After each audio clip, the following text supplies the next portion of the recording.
They're good at selling dreams, and it's a lot of people that move in on these dreams, and then, 2 years later, and they're like, well, what happened? Alana Morales has lived at the Millie on Brush in downtown Detroit for almost 2 years, and she's seen it all. Whoa, look at this. From rats in the lobby. Behind you, bro.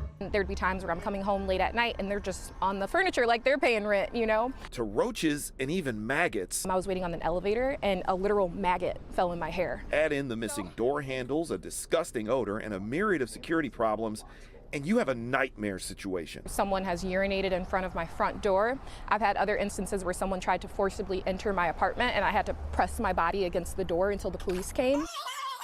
Morales has also had to deal with a violent, unstable neighbor harassing her and her dog, and she has spent more than a year trying to get answers and been stonewalled. Even when I first reported about the rats, when I first heard them through the ceiling tiles, they tried to convince me that that was the sound of construction. During the door knock we did the other day, we actually knocked on a resident door who was fighting off a rat in her home at that moment. Stephen Remmer is the executive director of the Detroit Tenant Union.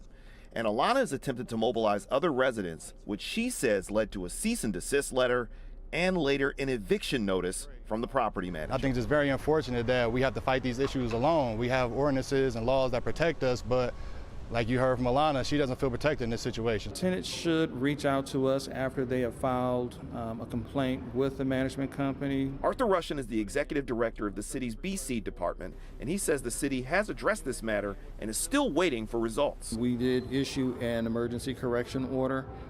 They did hire an extermination company. But we issued a ticket because they did not move fast enough. As for Alana, she's looking for a new place, but she's also not going to stop fighting back. And they're trying their best to make us scared and silent, and I'm not going for it.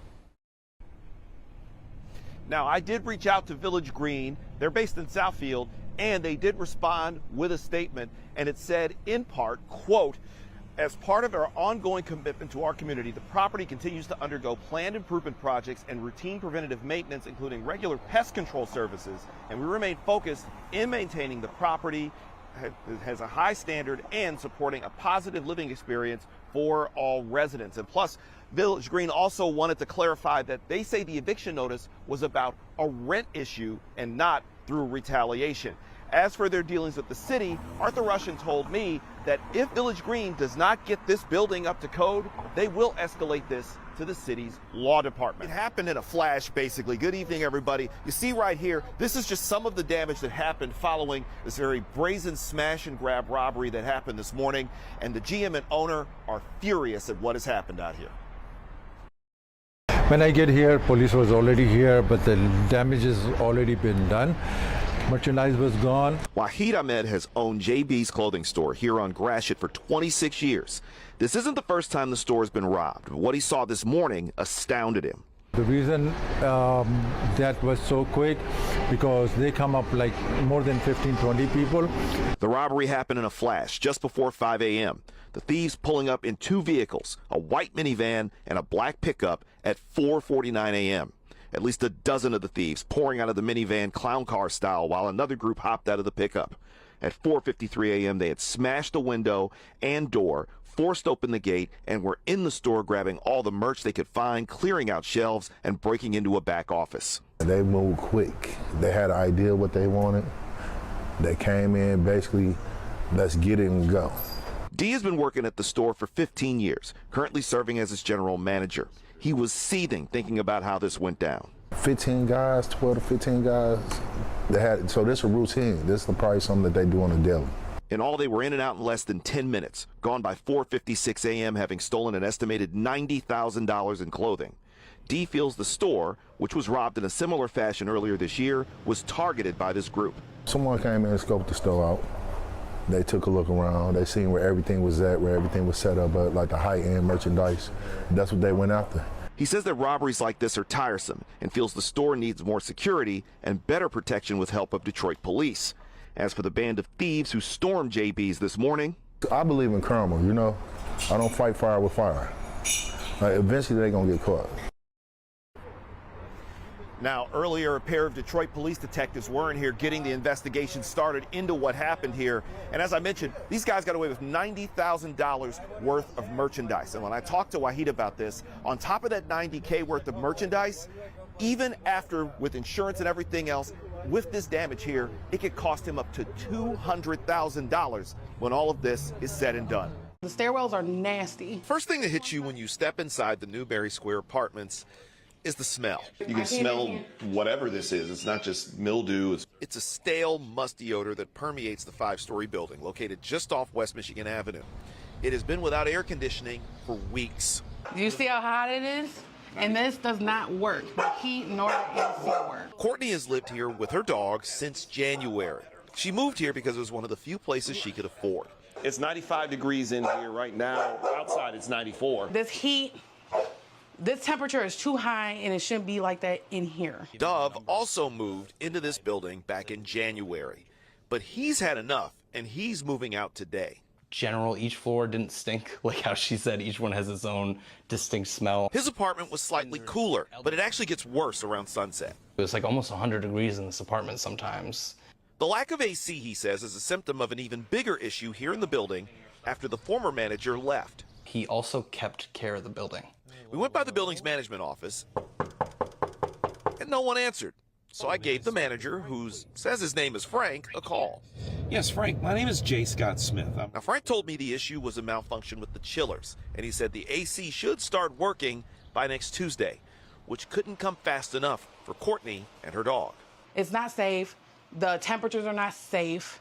Like I said, wintertime, it's the same thing. I can see that it's like 63, 65 inside. That's too cold. I'm anemic. I can't. So they need to come and do something about this. And the managers did say they plan on doing something about this because it is a very difficult situation in there between the humidity and the smells and everything else that's going on in there. We also saw apartments that didn't have working smoke detectors inside of them as well. So they said that they're going to address this and that this should be back up by next week. We will be checking back and doing a follow-up right here at this building.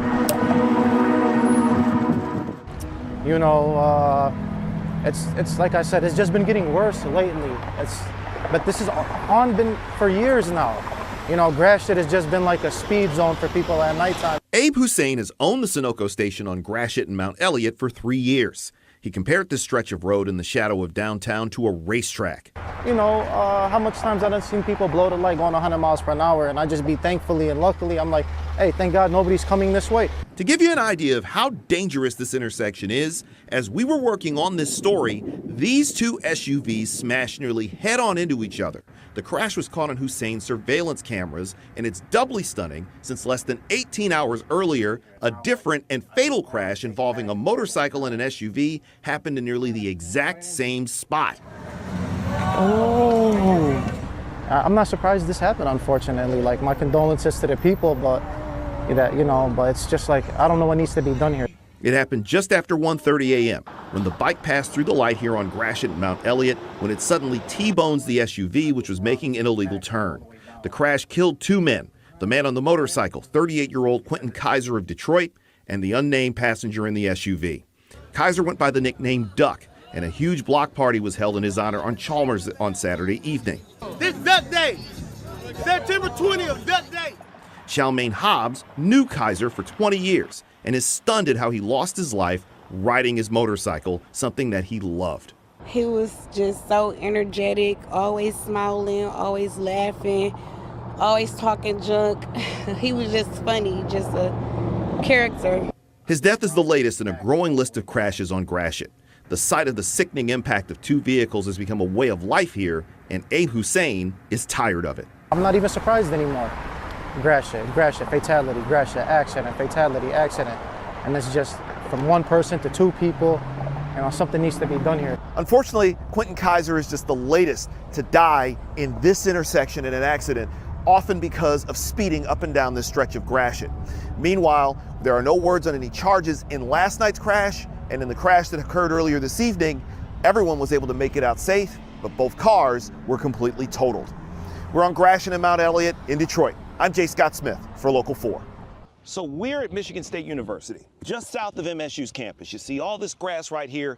It brings a new meaning to the term go green, because out here, 56 acres of nothing but grass. But this grass has a very special purpose, because when the world watches the World Cup, it's coming from right here. The athlete on any sport on grass has to have confidence that they can perform. When it comes to grass, this man knows exactly what he's talking about. Start worrying about their footing or start worrying about how a ball's going to bounce, that's when we start to have the problems.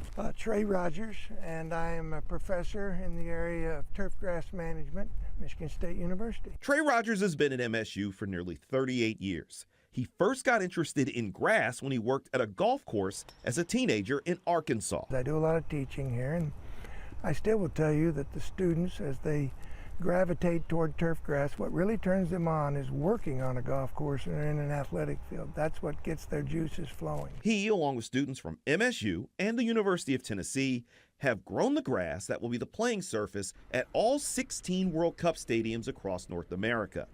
And this isn't his first World Cup, by the way. Back in 1992, FIFA reached out to Trey to come up with a way to get natural grass into the Pontiac Silverdome in time for the 1994 World Cup. What he did helped change the way that stadiums are currently built. We did everything. We built the field. We installed the field. We maintained the field. So we were hands-on from start to finish in that particular thing, in addition to doing all the research here on the campus. This year, instead of one stadium, they're handling all 16. This time, because it's such a large event, you know, we're not at every stadium. We've just been doing the research that was necessary to provide the recipes. The turf grass, which looks like this, will have a lot going on. Stadiums will have vacuum and ventilation systems, gravel for drainage, a foot of sand for the roots, and a plastic fiber carpet that will strengthen the sod. You can't hurt it. When you deliver it to the stadium, it's ready to play. We have a mix of Kentucky bluegrass and perennial ryegrass, and we actually have a few different hybrid systems. And again, that's plastic and grass. Ryan Beers is a research assistant and PhD candidate at MSU. He says working with Trey means working with the best. Beyond Trey being an amazing mentor to all of us, his past experience, I would say his research has really helped shape the direction of the project that we've been trying to go at Michigan State. Now Trey, true to his Arkansas roots, would rather kick the credit to the crew that does all the heavy lifting. The students and the staff is where the hard work goes to. Yes, there's no question that you got to be very proud of them. There's another group that I'll be very proud of, and that's the sod farmers across North America because of what they've delivered. They're the unsung hero. In East Lansing, I'm J. Scott Smith for Local 4.